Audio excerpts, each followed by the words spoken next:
Hi, I'm Skinny Cheeks. This will be the DPS guide for the Magicka Necromancer. First off, huge thanks to Cursed for sharing his build with me and putting in the time testing out the different gear combinations on the dummy. He put a lot of thought into these and they are about as good as it gets for delivering top tier damage. We'll go over the different setups in more detail later, but the full damage spec got him to 92.8k DPS. In the full support setup, still a really strong 85.7k DPS while adding a ton of damage for the group. Make sure to check out his YouTube and Twitch pages. I'll have the links to both of those down in the description below. So what all will this video cover?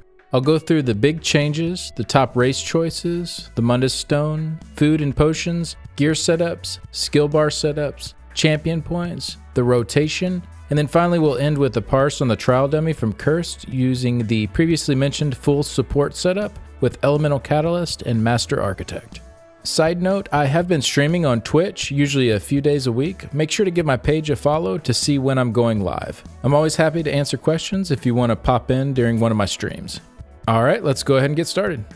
Mag Necro hasn't changed much as far as the skill bar setups and the rotation from the Greymoor patch, but the introduction of the set Elemental Catalyst and the changes to the set Master Architect have introduced a pretty interesting support DPS option that synergizes really well with the Necromancer.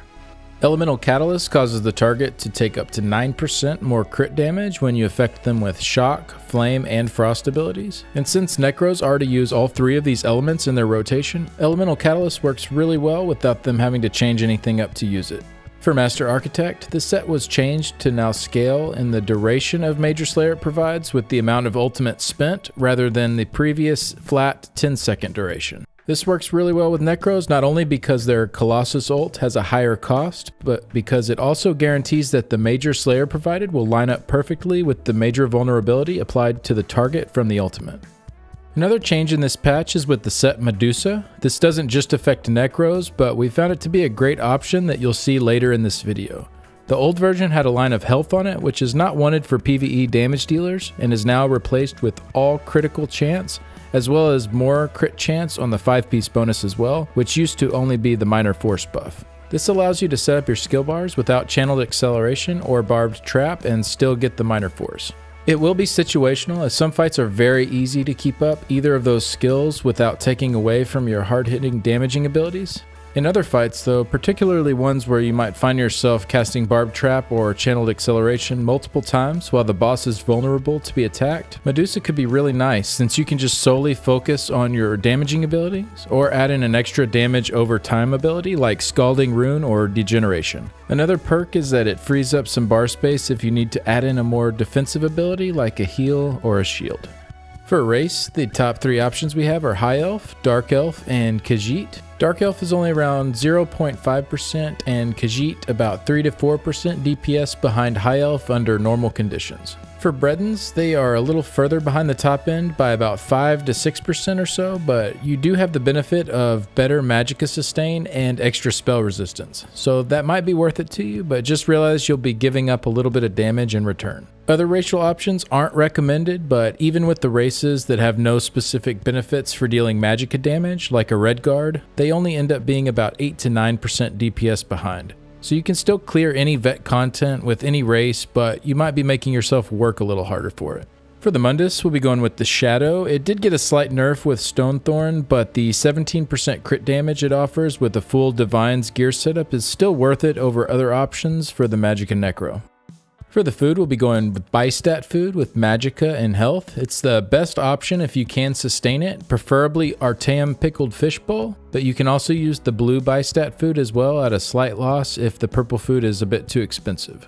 If you've tried using sustain skills and gear and worked with your group to coordinate sustain sets, but you're still having trouble with running out of Magicka, you can also use Clockwork Citrus Fillet. This is a bit of a hit to your health and Magicka pools though, so it's really only recommended as a last resort if other sustain options have failed. For practicing on the dummy, you should use Ghastly Eyeball. For our potions, we're using Spell Power plus Spell Damage plus Spell Crit. For the gear, the first setup we'll go over is the full support DPS setup. This is the setup that Cursed used in his Parse that got him 85.7k DPS. we're using a 2-piece Maw of the Infernal, 1 heavy, 1 medium, and 5-piece Elemental Catalyst on the body, Master Architect on the jewelry and our front bar, which is an Inferno staff, and then a Maelstrom Inferno staff on our back bar. The jewelry pieces and the body pieces are interchangeable, so if you have Elemental Catalyst jewelry, that's fine. You do want the Master Architect staff to be on the front bar though. For the traits, we'll have all Divines on our body pieces, and then all Bloodthirsty on the jewelry, Precise on our front bar, and Infused on our back bar. For the enchantments, we want all Max Magicka enchantments, and then a Flame Enchant on our front bar, and a Weapon Damage enchant on our back bar.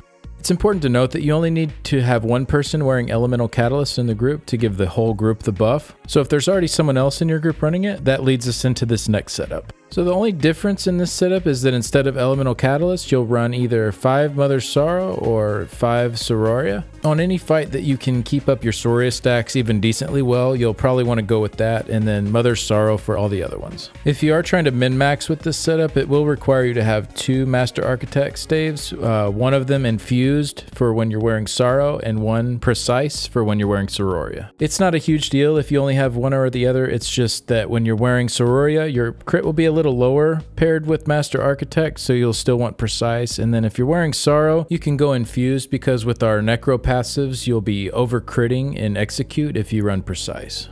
And then if you're able to run a full damage setup, either your healer is running Roaring Opportunist to provide the Slayer, or you already have 3 sets of Master Architect going in your group, then you'll go with the 5-piece Mother's Sorrow, 5-piece Sororia, and a Sororia Inferno staff Infused. This setup got cursed 91.1k Parse on the trial dummy. A quick note on this, if you do have a Mother's Sorrow staff and you don't have a Sororia staff yet, you can run that instead. It will be just a slight DPS loss. And then the final gear setup we'll go over is if you're using Medusa, and this setup will work with the full damage spec if you're using Sororia, or the half support spec if you are using Master Architect. For the Maw of the Infernal, you'll want to run 2 light here instead of the heavy and medium, because we're doing 2 heavy Medusa pieces, and then 3 light pieces, either Sororia or Master Architect, and then for the staff on our front bar, we'll run either Sororia or Master Architect. The Sororia version of this is the one that got cursed the 92.8k Parse on the trial dummy.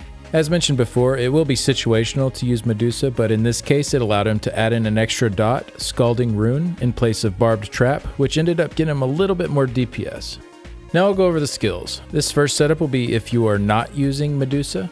We'll have Unnerving Boneyard, Mystic Siphon, Ricochet Skull, Stalking Blast Bones, Inner Light, and then Glacial Colossus for our ultimate. Couple of notes about the front bar. If you are in a trial group, you'll probably want to run Unnerving Boneyard over Avid. Avid lets you take your own synergy, but Unnerving adds Major Breach and Major Fracture to the enemies within the area. So it's nice to help out, especially with some adds to make sure that the uptimes are good on those. And then for the ultimate, if you're not running Master Architect, you can slot Shooting Star here for the Mages Guild passives to give yourself a little bit higher Magicka pool on your front bar. If you are running Master Architect, since you have to ult on your front bar, you'll want to make sure that the Colossus is here.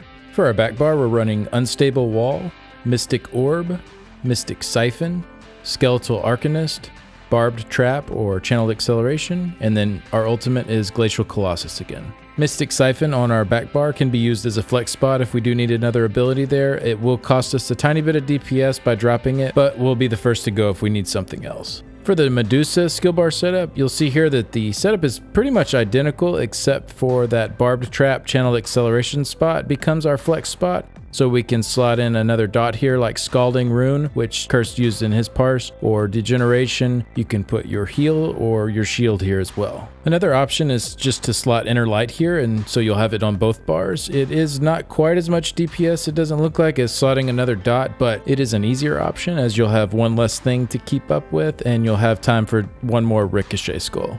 I do recommend taking all the beneficial passives that you can, but I'll put in the description below a list of all the essential passives that you have to take if you are running a little low on skill points.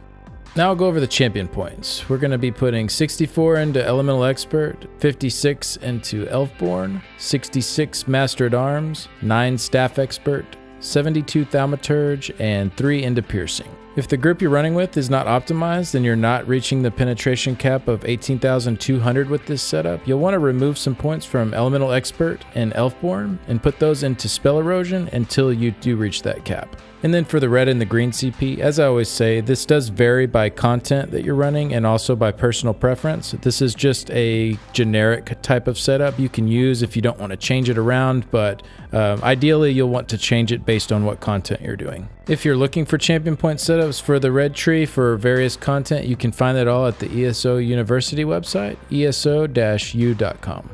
Now I'll go over the combat rotation. This will be slowed down a little as I go through it, but the full speed version will be played at the end of the video. We'll pre-buff with Blast Bones, Bar Swap, Archer, Trap, Bar Swap, and then cast Blast Bones, Boneyard, Bar Swap, Unstable Wall, Bar Swap, Siphon, Blast Bones, Bar Swap, Orb, Bar Swap, our ultimate, Blast Bones, and then 2 skulls. After this, the remaining rotation is pretty much like the opening rotation, and in the places where the skulls are, we'll replace those with either the Skeletal Arcanist, Barbed Trap, or our ultimate whenever they're ready.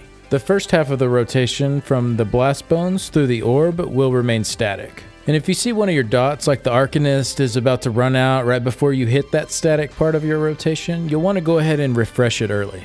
In that priority order for those skills in that dynamic portion is Arcanist, then Trap, then Colossus, and then Skull. So Skull is kind of like your default ability to hit there if nothing needs to be refreshed or cast. I did want to point out a couple of key things that make this rotation really effective. Because of its placement in our rotation, Boneyard is always empowered by a corpse. And then for Siphon, because we are casting it as our third ability after Blast Bones, it also has a much higher chance to successfully go off. One of the more frustrating aspects of playing a Magicka Necromancer is when your Siphon doesn't go off correctly and then you waste one of your global cooldowns trying to recast it. So it seems like when you place it in this spot in the rotation, it does have a much higher chance of actually working correctly. And then for the Medusa rotation, it's pretty much exactly the same, except Cursed replaced Barbed Trap with Scalding Rune. If you are using that flex spot for something other than a damage over time ability, like a shield or a heal, then you'll just drop Rune completely from this rotation, and then you'll end up casting Skull a few more times, as you'll only be refreshing Arcanist or your ultimate in that dynamic portion of the rotation. You can also drop the pre-buff section down to just your Arcanist and then immediately start with the opening. Just make sure not to light attack before that first Blast Bones. And once again, that is just if you're slotting an extra heal or a shield in that flex spot that Medusa provides and not a damaging ability. Alrighty, that's going to be the end of this guide. Thank you so much for stopping by. And again, a big thanks to Cursed for helping out with this one. If you do have any questions, feel free to leave a comment or to stop by my Twitch stream. Here is the Parse from Cursed showing the rotation in action. I'll see you guys in the next one. Bye.